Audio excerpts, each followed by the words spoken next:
باب الخشوع فی الصلاۃ. اگلا باب حضرت امام نے یہ باندھا کہ نماز میں خشوع اور خضوع یہ دو لفظ استعمال ہوتے ہیں نماز کے اندر. خشوع اور خضوع کیا فرق ہے دونوں میں؟ خشوع جو ہے نا دل میں پیدا ہوتا ہے.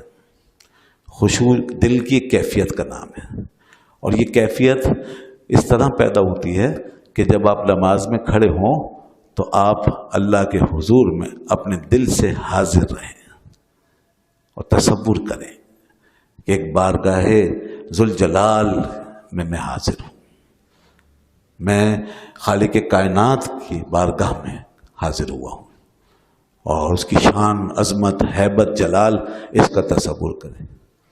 تو جیسے ایک آدمی کسی بادشاہ، بہت بڑے بادشاہ کے آگے کھڑا ہو، بڑی جلالت والے بادشاہ کے آگے کھڑا ہو، اس کے دربار میں کھڑا ہو، تو اس کی کیا کیفیت ہو، کیسا دل کانپ رہا ہوگا، اس کا ایک ڈر ہوگا کہ مجھ سے غلطی نہ ہو جائے، گھبرا رہا ہوگا وہ.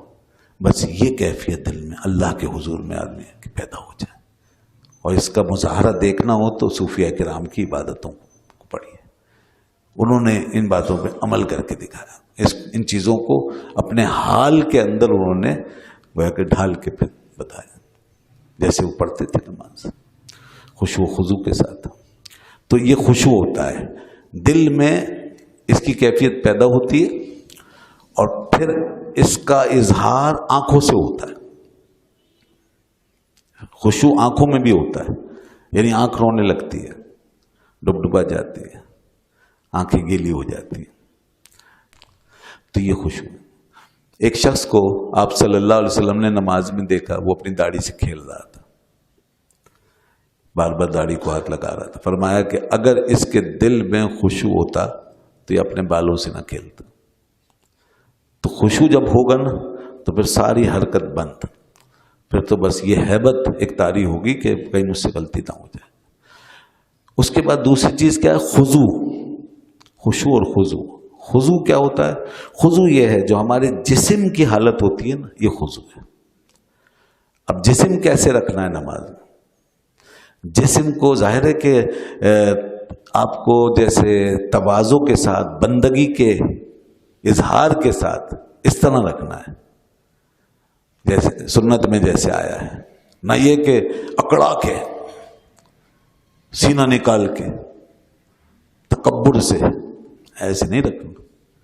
جسم کے اندر ایک قسم کی شکستگی ہوگی، کیونکہ جب کسی صاحب ہیبت کے سامنے کوئی کھڑا ہوتا ہے تو وہ شکستہ ہو جاتا ہے، ٹوٹ رہا ہوتا ہے، وہ بکھر رہا ہوتا ہے.